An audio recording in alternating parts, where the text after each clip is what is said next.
Este episódio extra foi feito com áudio extraído de live do Instagram. Por este motivo, a qualidade do áudio não é tão boa como a dos episódios regulares deste podcast. Mas como vocês verão, o conteúdo é precioso e vale a pena. Esse será o 6º episódio da nossa série Além da Moda, uma série na qual nós discutimos os tópicos relacionados ao meu livro, Uma Dieta Além da Moda, capítulo por capítulo, Dr. Rodrigo Bomini e eu. Pessoal, boa noite. Souto, eu acho que talvez esse capítulo seja um dos capítulos menos polêmicos do livro, digamos assim, no sentido de que, independentemente da linha que o profissional de saúde siga hoje em dia, seja ele a favor ou contra low carb, enfim, qualquer dieta que o profissional tenha a preferência, é quase que uma unanimidade hoje em dia que os alimentos ultraprocessados são piores, digamos assim, na sua maioria, e a gente vai até fazer uma observação sobre isso no final, do que os alimentos in natura, né? Então, a não ser, né, para aquelas pessoas, enfim, que ainda acreditam que é possível comer de tudo um pouco, né? Para a maioria das pessoas isso acaba não funcionando e a gente vai entender por que também. Mas esse capítulo, né, o capítulo 6, que trata sobre os alimentos ultraprocessados, o Souto acaba discutindo no livro Uma Dieta Além da Moda, os motivos, né, pelos quais os alimentos ultraprocessados acabam sendo dificultadores, digamos assim, no processo de perda de peso, né, e facilitadores no ganho de peso e no adoecimento da população, tá?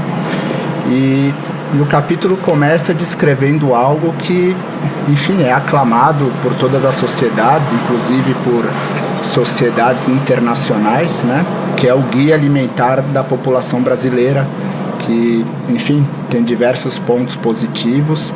É uma referência até, né, quando a gente vai, enfim, orientar os pacientes, e acho que a gente podia começar por ele, né?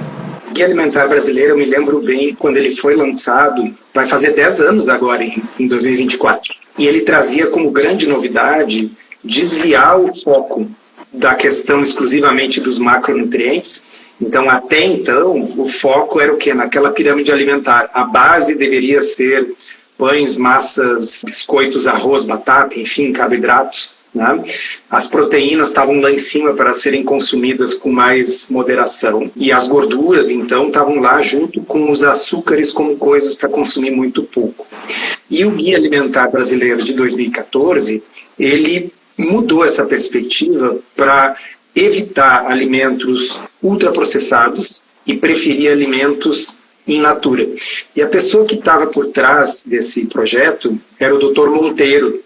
O Dr. Monteiro é quem criou uma classificação que hoje em dia ela é conhecida e adotada no mundo todo. Não que ela seja livre de controvérsias, mas o fato é que no mundo inteiro, se vocês falarem na classificação NOVA, N-O-V-A, todo mundo vai saber que é a classificação que divide os alimentos em alimentos não processados, minimamente processados, processados e ultraprocessados. E são os ultraprocessados que em todos os estudos científicos vêm mostrando correlação com desfechos ruins.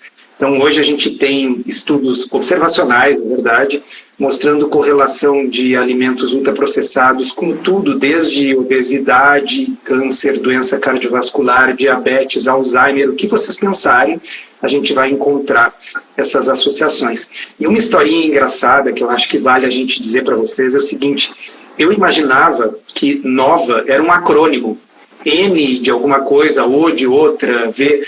Não, é que o estudo original ele foi publicado em português. E aí era uma nova classificação dos alimentos de acordo com seu grau de processamento. E aí o mundo gringo chamou de classificação nova, né? E ficou, não é um acrônimo, era uma nova classificação. Pessoal, para quem não leu o livro ainda, ou para quem não ouviu ou assistiu os capítulos anteriores, né, a gente discutiu sobre o impacto, enfim, do carboidrato refinado, principalmente, né, do ponto de vista hormonal. No capítulo anterior, a gente discutiu a importância da proteína no emagrecimento e o papel que ela tem, né, da diluição proteica, ou seja, de você ter uma quantidade menor de proteína na alimentação, no favorecimento que isso gera para o ganho de peso, né? Quando a gente pensa nos alimentos ultraprocessados, talvez seja até, eu acho que relevante a gente tentar exemplificar, né, assim, de forma mais clara o que seria um alimento ultraprocessado, embora seja algo até teoricamente lógico, né, e claro, mas eu acho que talvez valha a pena a gente explicar o que seria um alimento ultraprocessado e um minimamente processado, para, enfim, a gente entender por que esses alimentos ultraprocessados, na sua maioria, eles são pobres do ponto de vista nutricional, pensando em vitaminas e minerais, e também do ponto de vista proteico, para depois a gente dar um passo além e entender como é que eles interferem do ponto de vista metabólico e no emagrecimento e ganho de peso. Os detalhes da classificação às vezes são confusos. Eu já vi um estudo em que eles pediam para diferentes especialistas classificarem os alimentos e às vezes eles não conseguiam concordar. Um achava que um alimento era processado, o outro achava que o mesmo era ultraprocessado. Mas como uma heurística, quer dizer, como uma regra de decisão simples, o que a gente pode pensar é que o alimento ultraprocessado é aquele em que você pega componentes isolados e purificados e extraídos a tal ponto que é difícil às vezes saber qual é a origem. Vou dar um exemplo para vocês. Amido modificado. Muitas vezes, quando uma indústria compra o amido modificado de um fornecedor, ela nem sabe se aquele amido é de milho ou se aquele amido é de outra planta, porque na realidade ele está tão processado que ele é só um amido genérico. Tá?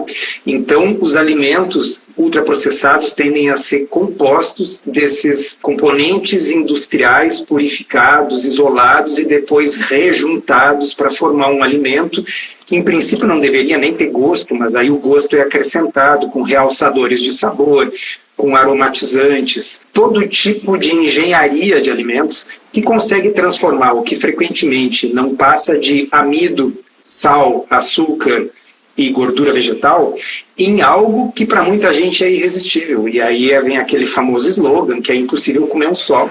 E aquilo que é impossível comer um só, quando você vê aquele salgadinho, aquela batatinha, muitas vezes aquela batata, ela realmente não é como alguém pode imaginar, que alguém pegou uma máquina e fatiou batatas e fritou. É um amido modificado, moldado numa pasta e moldado num formato para parecer que foi uma batata fatiada. E aquilo realmente tem tantos realçadores de sabor e uma combinação de crocância e aromas que fica irresistível. Então, é mais fácil a gente pensar em exemplos. O ultraprocessado é o salgadinho, é o biscoito de pacote, é o doce industrializado, esse tipo de alimento, né? Alimentos que são, em geral, prontos, embalados e prontos para consumo. Mas sempre é possível achar exceções. A pessoa poderia, por exemplo, encontrar uma cenoura ralada, embalada e pronta para consumo. Bom, isso não é um ultraprocessado, porque afinal o ingrediente é uma cenoura, não é um ingrediente industrial e reconhecível. E tem alguns ultraprocessados que podem ser extremamente úteis, por exemplo, o whey protein, né? Então... Exatamente. Nesse capítulo, a gente faz essa ressalva, né, de que se a gente usar essa regra simplista de que tudo que é ultraprocessado é ruim, e de que tudo que é não processado ou minimamente processado é bom, a gente vai encontrar problemas. Porque se eu tiver um paciente diabético, por exemplo, o whey protein, que é um ultraprocessado, é uma ótima alternativa para esse paciente. Já um alimento não processado, por exemplo, um purê de batatas, para esse paciente diabético é uma opção pior do que um whey protein. Vou aproveitar até que a Sari acabou de comentar ali, a Low Carb Inspira, né, para reforçar, talvez esse seja um dos grandes papéis das descobertas, né? Então, assim, tem ultraprocessados que, de certa forma, podem nos auxiliar no dia a dia, digamos assim, né? Essa praticidade, muitas vezes, pode jogar ao nosso favor. E aí a gente acaba tendo que selecionar aquilo que, de fato, é muito ruim, a gente não deveria comer ou ao menos não deveria estar na nossa rotina, e aqueles alimentos que são ultraprocessados, mas que de certa forma podem ser opções úteis no dia a dia pela praticidade, né? E aí, Souto, nos capítulos... Você ia falar, mencionar? Tem um exemplo também que mostra como essa classificação ela pode ser questionada às vezes, que é assim: se uma pessoa comprar um bolo pronto no supermercado, desses que vêm embalados, produzidos industrialmente, isso é considerado um alimento ultraprocessado. Mas se a pessoa comprar farinha de trigo, que é um alimento que não é ultraprocessado, ok? Comprar farinha de trigo, açúcar, ovos, fermento, e fizer o bolo em casa, segundo a classificação nova, ele não é um alimento ultraprocessado. Mas vamos combinar que é ridículo, porque os ingredientes são os mesmos, é o mesmo bolo, ok, talvez o ultraprocessado tenha algum conservante, alguma coisa assim, mas o resultado biológico será o mesmo, né? Então, eu acho que é um grande avanço o Guia Alimentar Brasileiro considerar o grau de processamento, mas a gente tem que cuidar para não cair nas armadilhas de levar a ponta de faca as últimas consequências dessa classificação. Bolo é bolo, ok? E nem tudo que é natural é bom para todo mundo, né?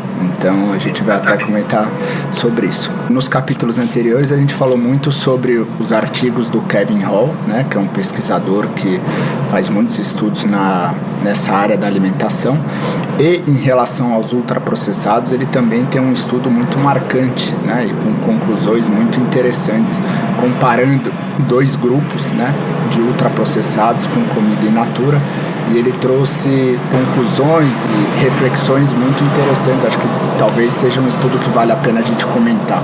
Esse estudo ele é muito interessante porque ele ajuda, de certa forma, a modular aquilo que a gente pensa que é como se houvesse o único, o grande mecanismo através do qual uma dieta low carb funciona. Porque, veja, na postulação mais simplista da dieta low carb, a postulação diz que, basicamente, o que importa é a quantidade de carboidratos que tem e o efeito que tem sobre a insulina. Então, se eu consumir um alimento, se eu fizer uma dieta com uma determinada quantidade de carboidratos e comparar com uma outra dieta que tem a mesma quantidade de carboidratos, teoricamente eu deveria ter o mesmo efeito nessa versão simplista da dieta low carb, da compreensão dos mecanismos. E aí o Kevin Hall, que é um cara genial, bolou um experimento em ala metabólica, com as pessoas presas, internadas lá dentro, no qual ele alternou 14 dias de uma dieta que era com 50% de carboidratos. Eu não vou me recordar exatamente os valores, mas era a mesma quantidade de carboidrato, proteína, gordura e fibra e açúcar numa dieta feita de alimentos ultraprocessados versus uma dieta com essas mesmas quantidades, porém uma dieta de alimentos que não eram ultraprocessados. E as pessoas, nesse estudo, podiam comer o quanto elas quisessem, elas podiam comer ad libitum. Se a teoria fosse correta de que só importa a quantidade de carboidratos, o resultado deveria ser o mesmo. Mas o resultado foi bem diferente. Houve uma diferença de 500 calorias entre um grupo e outro, 500 calorias por dia. E eu não preciso nem dizer para vocês qual é o grupo que comeu a mais, né? Foi o grupo do ultraprocessado. E, de fato, o grupo que fez a dieta com ultraprocessados ganhou peso durante esses 14 dias. E o grupo que fez a dieta sem alimentos ultraprocessados perdeu peso durante esses 14 dias.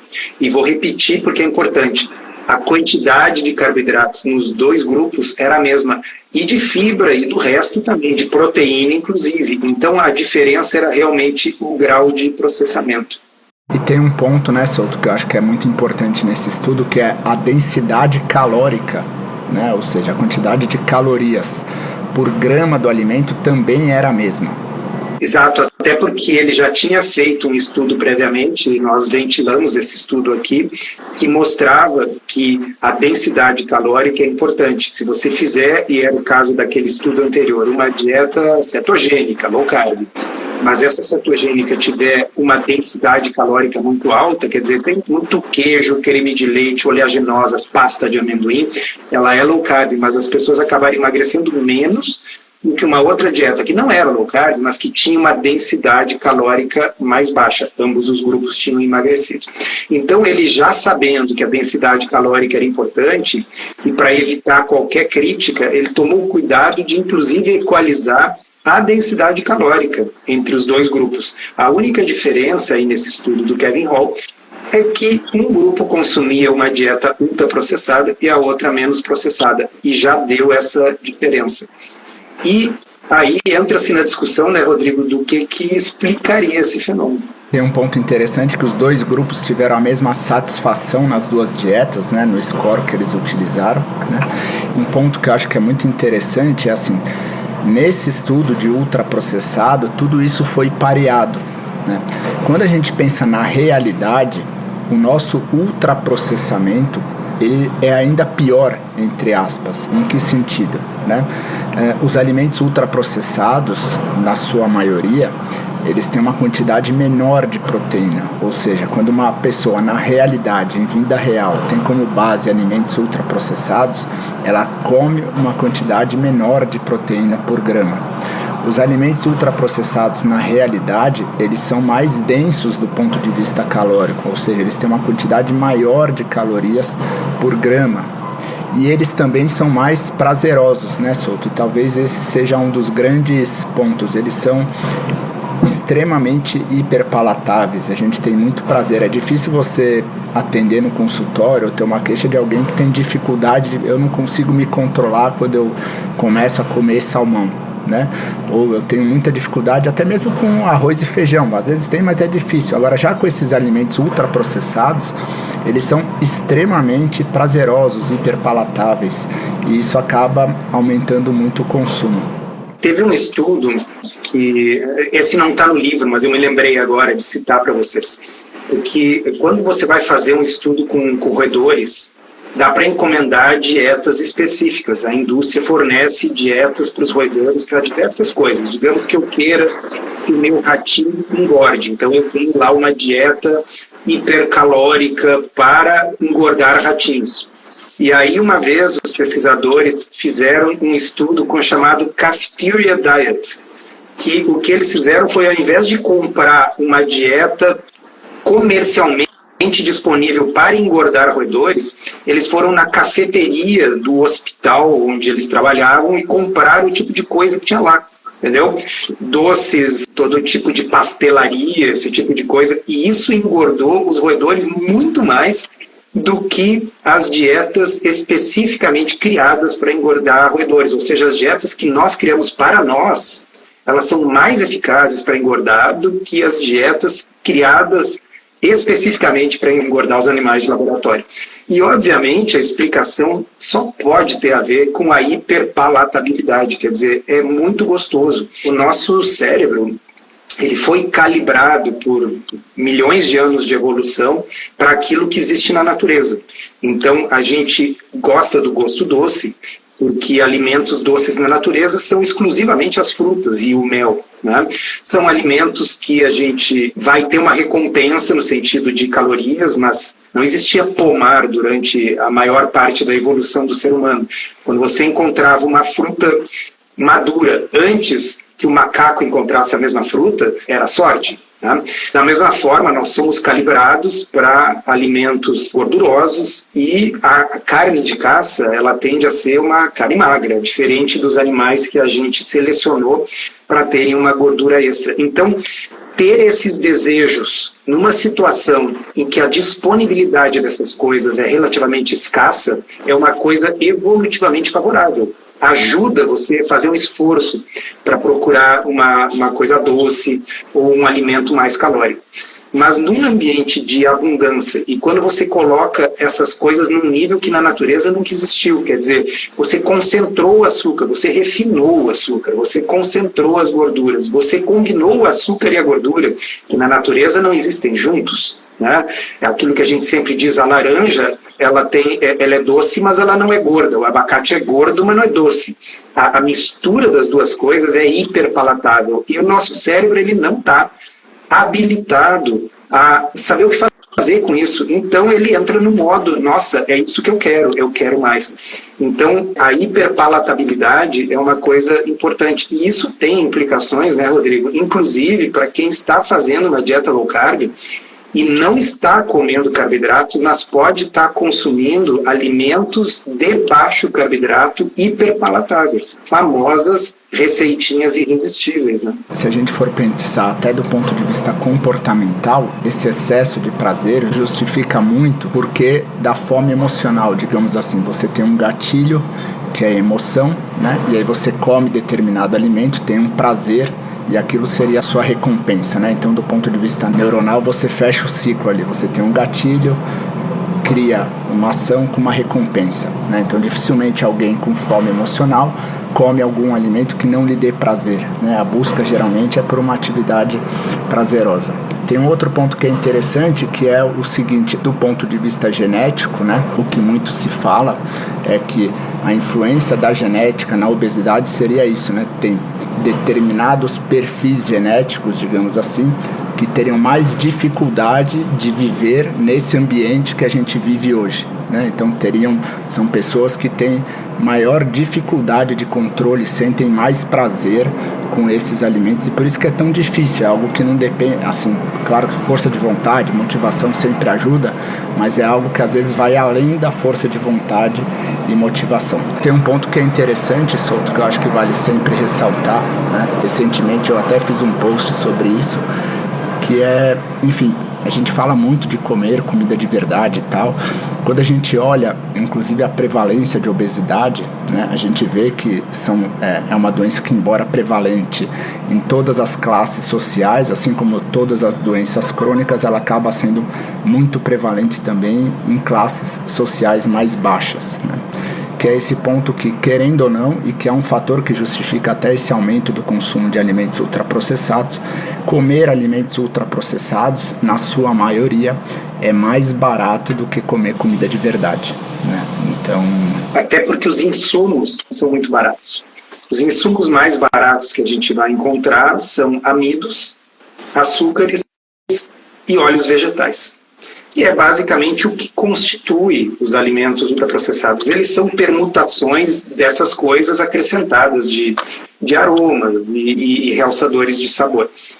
Até existem alimentos ultraprocessados ricos em proteína, mas eles são a exceção e eles são caros, né? Então você estava mencionando aqui que é uma realidade. Nas classes menos favorecidas, o consumo de alimentos ultraprocessados tende a ser maior, porque, poxa vida, você tem uma renda baixa. E aí você pode comprar calorias que são baratas. Dificilmente algo vai competir com o preço de um macarrão instantâneo, né? Ele é muito barato e ele enche a barriga. E coisas como um biscoito recheado, que também são baratas, como eu li uma vez, vai colocar um sorriso na boca de uma criança, né? E você não tem dinheiro para comprar outra coisa, e é uma outra coisa que, se você comprasse, não colocaria o mesmo sorriso.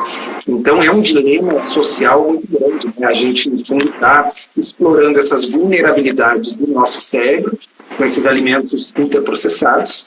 E então o objetivo desse capítulo é salientar que não é apenas a questão de ser alto ou baixo em carboidrato que vai fazer com que uma dieta ajude a perder peso.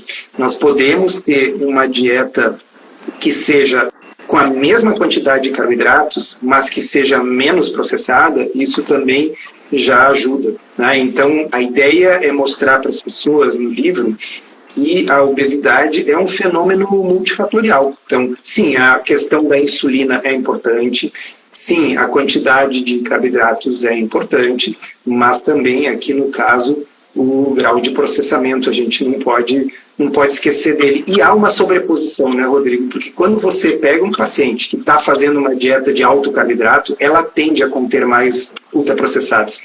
Se você vai fazer uma estratégia alimentar que está reduzindo drasticamente a quantidade de açúcar e a quantidade de amido, na prática, no mundo real, você está diminuindo drasticamente a quantidade de ultraprocessados. Ou seja, um dos motivos pelos quais uma dieta nesse padrão, uma dieta low carb, uma dieta de baixo carboidrato, ajuda na melhora metabólica, no emagrecimento, é porque naturalmente você vai reduzir a quantidade de ultraprocessados. É mais um mecanismo através do qual a coisa funciona. E reforçando 2 pontos que você mencionou, né? Quando você diminui o ultraprocessado, na maioria das vezes você está diminuindo não só carboidrato, mas também gordura, né? Foi aquilo que o Souto disse, o que gera o prazer é carboidrato com gordura. Quando você pega um biscoito recheado, é carboidrato com gordura. O chocolate é carboidrato com gordura, você está diminuindo os dois. E aí, Souto, para finalizar, e até algo que você comentou inicialmente, eu vou aproveitar o gancho que a Fabi perguntou, se Coca Zero pode, né? E eu acho que do ponto de vista alimentar, eu acho que isso de pode ou não pode acaba sendo ruim. E talvez a melhor pergunta é melhor eu comer isso ou aquilo? Quando a gente pensa em pacientes com síndrome metabólica e diabetes principalmente, que a gente vai chegar em capítulos posteriores, essa pergunta se faz ainda mais necessária, e aí a gente volta naquilo que o Souto disse. Para esses pacientes com diabetes, eventualmente, um alimento ultraprocessado pode ser melhor do ponto de vista de alteração da glicemia e controle do diabetes e até perda de peso do que um alimento in natura, né? Então, é melhor um paciente com diabetes tomar whey protein, por exemplo, que é ultraprocessado, do que comer um prato de arroz e feijão, que é um alimento in natura, digamos assim, mas uma fonte muito grande de carboidrato. E talvez a gente pudesse fazer a mesma analogia pensando num suco de laranja, né, que vai ter uma carga enorme de carboidrato e praticamente sem fibra, e a Coca Zero. Rodrigo, eu vou dar um exemplo usando a pergunta que envolve um líquido, uma coisa para beber. Tá? Então, se a pergunta fosse o que é mais saudável, uma Coca Zero ou uma água com gás? Certamente a resposta seria uma água com gás, porque a Coca Zero, afinal, é não apenas um alimento ultraprocessado, mas o que tem ali? Tem corantes, tem aromatizantes, tem conservantes, e ninguém aqui vai dizer que essas coisas são as coisas mais saudáveis que você deveria estar consumindo. Agora, vou pegar o exemplo do Rodrigo, um paciente diabético. O que é mais saudável para ele? Um suco de laranja ou uma Coca Zero?